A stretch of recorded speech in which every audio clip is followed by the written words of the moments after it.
जीवकार अस्सलाम वालेकुम। मैं ਤੁਹਾਡਾ ਆਪਣਾ ਤਾਹਿਰ ਮਹਿਮੂਦ ਤਾਹਿਰ ਨਿਦਾਏ ਕਲਮ ਇੰਟਰਨੈਸ਼ਨਲ ਮਰੀਦਵਾਲਾ ਤੋਂ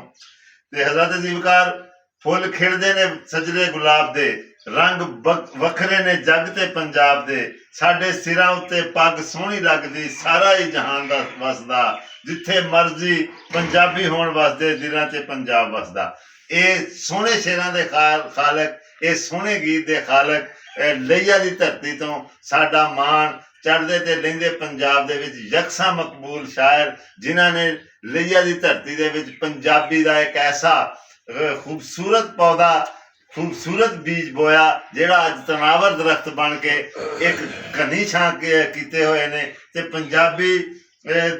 ਪੰਜਾਬੀਆਂ ਵਾਸਤੇ ਦਿਲਾਂ 'ਚ ਪੰਜਾਬ ਵਸਦਾ ਨਾਂ ਤੋਂ ਇੱਕ ਖੂਬਸੂਰਤ ਕਿਤਾਬ ਦਾ ਤੋਹਫਾ ਜਿਹੜਾ ਆ ਉਹ ਅਹਿਲੇ ਪੰਜਾਬ ਵਾਸਤੇ ਬੂਟਾ ਸ਼ਾਕਰ ਜੀ ਨੇ ਲਈਏ ਦੇ ਧਰਤੀ ਦੇ ਸਪੂਤ ਨੇ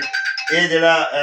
ਕਿਤਾਬ ਦਾ ਤੋਹਫਾ ਹੈ ਇਹ ਸਾਡੀ ਨਜ਼ਰ ਕੀਤਾ। ਅਸੀਂ ਅੱਜ ਸਪੈਸ਼ਲੀ ਇਹਨਾਂ ਨੂੰ ਮੁਬਾਰਕਬਾਦ ਦੇਣ ਵਾਸਤੇ ਇਹਨਾਂ ਦੇ ਕੋਲ ਆਪਣੇ ਆ। ਬੂਟਾ ਜੀ ਤੁਹਾਨੂੰ ਬਹੁਤ ਬਹੁਤ ਵਧਾਈਆਂ, ਬਹੁਤ ਬਹੁਤ ਮੁਬਾਰਕਬਾਦ। ਦਰਅਸਲ ਇਹ ਇਕੱਲੀ ਕਿਤਾਬ ਹੀ ਨਹੀਂ ਬਲਕਿ ਪੰਜਾਬੀ ਵਸੇਬ ਪੰਜਾਬ ਦੀ ਰਹਿਤਲ ਔਰ ਪੰਜਾਬ ਦੇ ਜਿੰਨੀ ਵੀ ਅਸਨਾਫ ਆ ਖਸੂਸਨ ਮਾਈਆ ਟੱਪਾ ਗੀਤ ਗਜ਼ਲ ਨਾਤ ਹਮਦ ਇਹ ਸਾਰੀਆਂ ਸਿਨਫਾਂ ਦਾ ਇਹ ਮਜਮੂਆ ਆ ਤੇ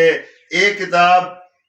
ਨਾ ਸਿਰਫ ਪੰਜਾਬੀ ਅਦਬ ਦੇ ਵਿੱਚ ਇੱਕ ਬਹੁਤ ਵੱਡਾ ਵਾਧਾ ਸਾਬਤ ਹੋਊਗੀ ਬਲਕਿ ਪੰਜਾਬ ਦੇ ਪੰਜਾਬੀ ਪੜ੍ਹਨ ਵਾਲੇ ਜਿੰਨੇ ਵੀ ਪੜ੍ਹਾਕੂ ਆ ਉਹਨਾਂ ਵਾਸਤੇ ਲਫ਼ਜ਼ਾਂ ਦਾ ਇੱਕ ਐਸਾ ਜ਼ਖੀਰਾ ਹੈ ਜਿਹੜੇ ਕੁਛ ਲਫ਼ਜ਼ ਮਤਰੂਕ ਹੋ ਗਏ ਸੀ, ਕੁਛ ਲਫ਼ਜ਼ ਐਸੇ ਸੀ ਜਿਹੜੇ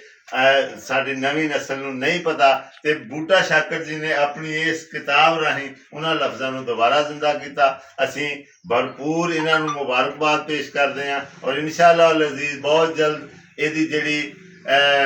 ਕਿਤਾਬੇ ਰੂਨਮਾਈ ਆ ਚੌਕ ਆਜ਼ਮ ਦੀ ਧਰਤੀ ਤੇ ਇਸ ਕਿਤਾਬ ਦੀ ਜਿਹੜੀ ਆ ਰੂਨਮਾਈ ਉਹ ਇਨਕਾਦ ਪਜ਼ੀਰ ਹੋਊਗੀ।